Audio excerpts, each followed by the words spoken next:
This is Dr. David Allen coming to you on the television program, People Helping People.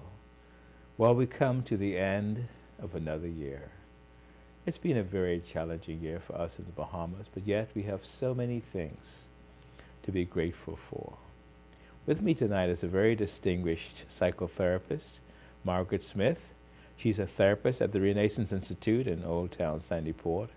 I've known her for many, many, many years. She even stayed with us at one point. She's worked in London, America, Abaco, Nassau. She's a Bahamian, but she really has an international perspective. You know, in our program, the Family People Helping People Project, we keep records and research of all our meetings. And I've just finished reviewing our statistical reports for our 776 meetings we had during this year. 2014. And the three leading issues presented in our research as I reviewed the whole year were, first of all, anger, second, violence, and third, grief. What this means is we are an angry nation. What this also means is we are a violent nation. It also means that we're grieving. There's a sadness in us. Margaret is a psychotherapist. Hearing that research report, does that surprise you? No, it doesn't surprise me. There is, especially when it relates to anger, someone talked about research that has to do with anger. And anger, first of all, we are frustrated.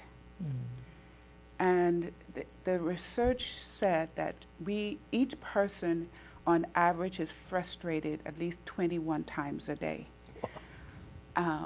We are frustrated before we get many frustrations before we leave the house. A kid gets up, there's frustrated. There's no money for school, for lunch. There is no lunch. There's no money for lunch. There is a fight with your sibling or with your parents. So there are these frustrations that before you leave the house, you have these frustrations. And then when you get to school, there's someone picking on you. It just goes on.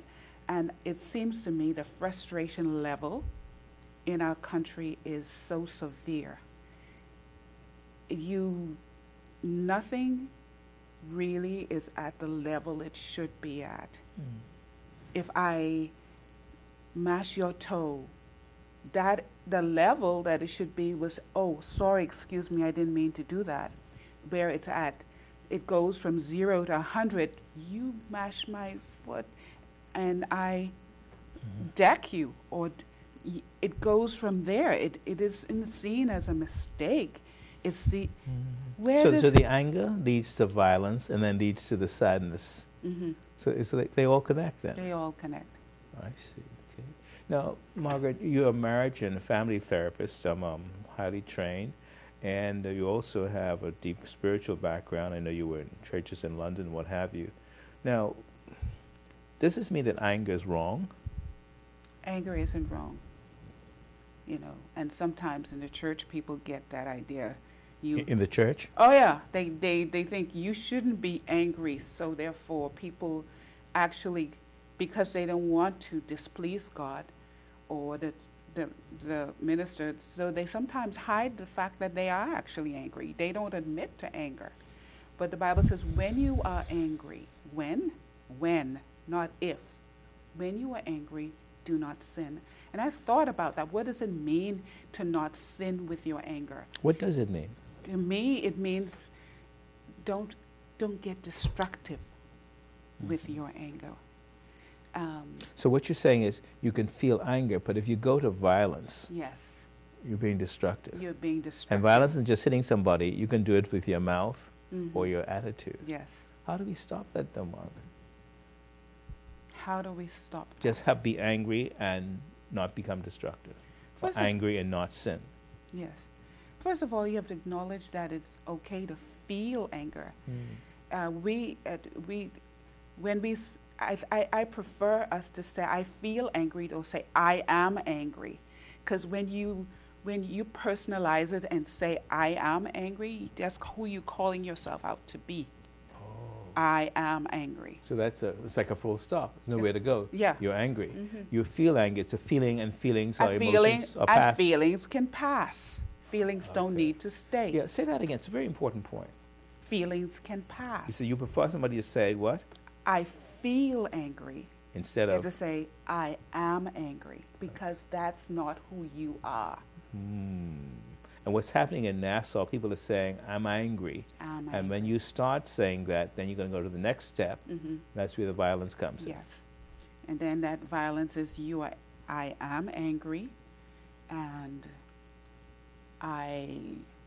you are the reason why I'm angry. You are the one so you must be punished. You then set yourself up to be the punisher.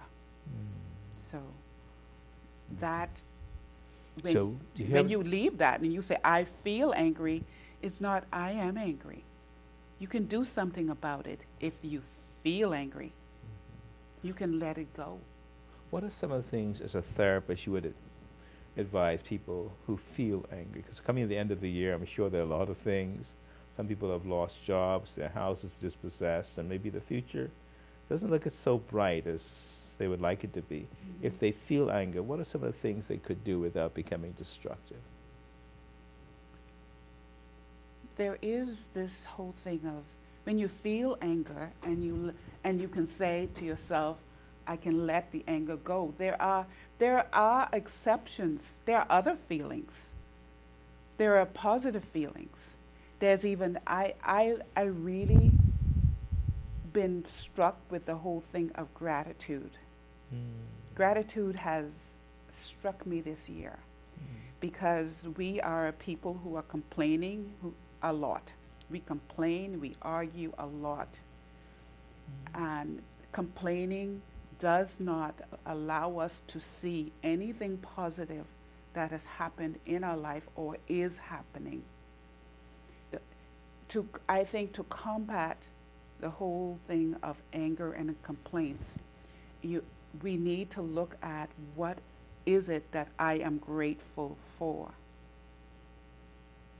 Are you to be grateful that you have woken up that morning, to be grateful that there's flowers in your yard, to be grateful that your child is well, to be grateful that you are well. Gratitude has been something that that's been speaking to me in terms of an antidote to the anger that you feel. So you're saying if you're feeling angry and you start listening to things you're grateful for, that would neutralize. It neutralizes. Because there's a lot of things there are a lot of legitimate things to feel angry about. It isn't that what you're feeling is illegitimate. It's not wrong. If someone demeans you, puts you down, we automatically feel angry. But I think it's a long work to actually know that when people demean you or put you down, that's usually when we feel angry. It usually has to do with what somehow people we feel they're being unjust or unjust. But I mean, they're shaming us? Shaming you. They shaming you, putting you down. So when that happens, automatically something rises in you, and you know that is wrong. You don't like that feeling. So and then that leads you to not love yourself. So how do you start to love yourself? And I think we have to look to God, who is a source, and we look to people who as you would call, who have streams of love towards us. So therefore, we don't actually get wallowed in the shame that can take us over. Mm-hmm. It's a bad feeling to feel shame.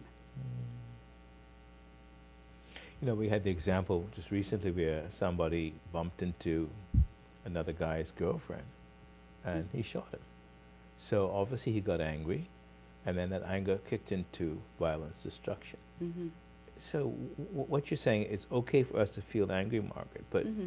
it's not okay to go to that destructive level. Mm-hmm. But that's what we're doing in our country. That is what we're And doing. I don't know, can we reverse that now, or has it gone too far?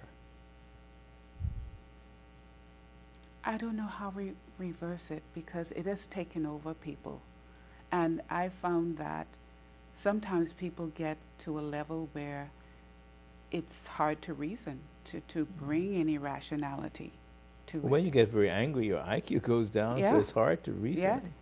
Yeah. I find that we have to start like teaching our younger people. Okay. Now I don't for a second say these people who are young people who have gotten to that violent position cannot be changed, because I do believe I do believe in miracles, but I believe that we need to start with our children and teaching them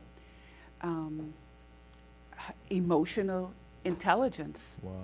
That's exciting. We're going to have to take a break. But Margaret, you're implying somehow we missed the boat with education. Mm-hmm. You're taught arithmetic and Mhm. English, but we haven't taught how to deal with anger. Yes. And so we're just flying by the seat of our pants. Mhm. And so we're just reaping Mhm. what we have sown. Yeah. We're going to take a break and be right back.